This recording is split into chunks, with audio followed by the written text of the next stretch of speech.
नमस्कार। चलिए आज इतिहास का एक ऐसा पन्ना पलटते हैं जिस पर यकीन करना मुश्किल हो जाता है। ये कहानी है एक ऐसी कंपनी की जो आई तो थी व्यापार करने, लेकिन बन बैठी एक पूरे उपमहाद्वीप की मालिक। ये कहानी है ईस्ट इंडिया कंपनी की। तो सवाल ये उठता है कि आखिर ये हुआ कैसे? कैसे व्यापारियों की एक कंपनी एक पूरे उपमहाद्वीप की मालिक बन बैठी? ये सिर्फ जहाज़ों और मसालों की कहानी नहीं है, बल्कि ये उस जबरदस्त महत्वाकांक्षा की कहानी है जिसने भारत को हमेशा के लिए बदल के रख दिया। आइए इस पूरी दास्तां को परत दर परत समझते हैं। इस पूरी 150 साल की कहानी को हम 3 अहम पड़ावों में समझ सकते हैं। 1707 जब मुगल साम्राज्य की नींव हिलने लगी, 1757 जब कंपनी ने अपनी ताकत का पहला बड़ा प्रदर्शन किया, और फिर 1857 जब कंपनी के शासन का हिसाब बराबर करने के लिए एक बहुत बड़ा विद्रोह हुआ। तो इस कहानी की शुरुआत होती है एक बहुत बड़े साम्राज्य के बिखरने से। देखिए, जब भी कोई बड़ी ताकत गिरती है तो एक खालीपन, एक पावर वैक्यूम पैदा होता है, और भारत में एक खालीपन पैदा हुआ मुगल साम्राज्य के कमजोर पड़ने से। औरंगजेब वो आखिरी ताकतवर कड़ी था जिसने इतने बड़े मुगल साम्राज्य को एक साथ जोड़ रखा था, और 1707 में जैसे ही उसकी मौत हुई, समझिए कि वो धागा ही टूट गया जो सबको बांधे हुए था। इसके बाद पूरे उपमहाद्वीप में अस्थिरता का एक नया दौर शुरू हो गया। तो हुआ ये कि मुगल साम्राज्य के बिखरते ही पूरे भारत में एक नई राजनीतिक बिसात बिछ गई। केंद्र की ताकत दिल्ली के आसपास सिमट कर रह गई, और इस खाली जगह को भरने के लिए अवध, बंगाल, मैसूर, मराठा और सिखों जैसी नई ताकतें उभरने लगी। और इस शतरंज के खेल में एक नया और बेहद चालाक खिलाड़ी मैदान में उतरने वाला था। और इसी उथल-पुथल के बीच कहानी में एंट्री होती है ब्रिटिश ईस्ट इंडिया कंपनी की। आए तो ये लोग मुनाफे और मसालों के लिए थे, लेकिन यहाँ के हालात देखकर उनकी महत्वाकांक्षाओं को नए पंख लग गए। अब उनकी नजर जमीन और सत्ता पर थी। जरा सोचिए, कंपनी के इरादों में कितना बड़ा, कितना जबरदस्त बदलाव आया था। 1600 के दशक की शुरुआत में जब वो आए थे तो उनका लक्ष्य था सिर्फ व्यापार, लेकिन 1750 आते आते वो जहाज़ों और मसालों से आगे बढ़कर सेना और राजनीति की बातें करने लगे थे। अब उन्हें मुनाफा नहीं, बल्कि सीधे जमीन से मिलने वाला टैक्स यानी राजस्व चाहिए था। और ये बदलाव सबसे साफ नजर आया 1757 में प्लासी के युद्ध में। ये सिर्फ एक लड़ाई नहीं थी, नहीं, ये एक ऐलान था। अपनी सैन्य ताकत और राजनीतिक साजिशों के दम पर कंपनी ने यह साबित कर दिया कि वो अब सिर्फ व्यापारी नहीं, बल्कि किंग मेकर है।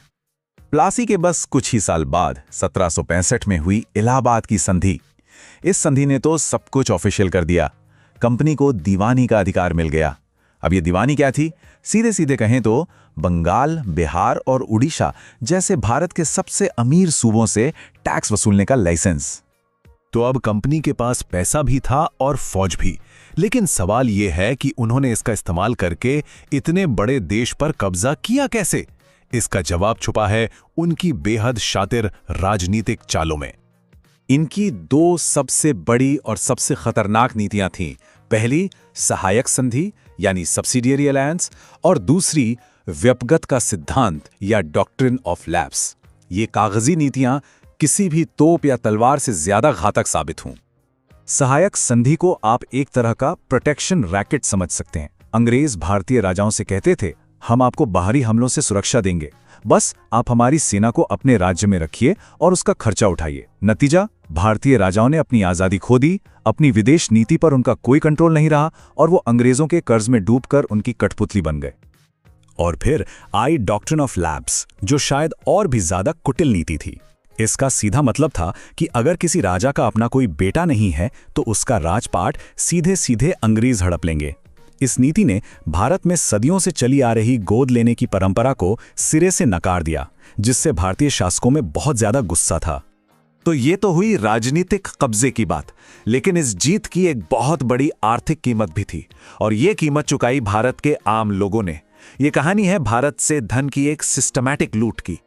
दादा भाई नौरोजी जैसे उस दौर के थिंकर्स ने इसे धन की निकासी यानी ड्रेन ऑफ वेल्थ का नाम दिया।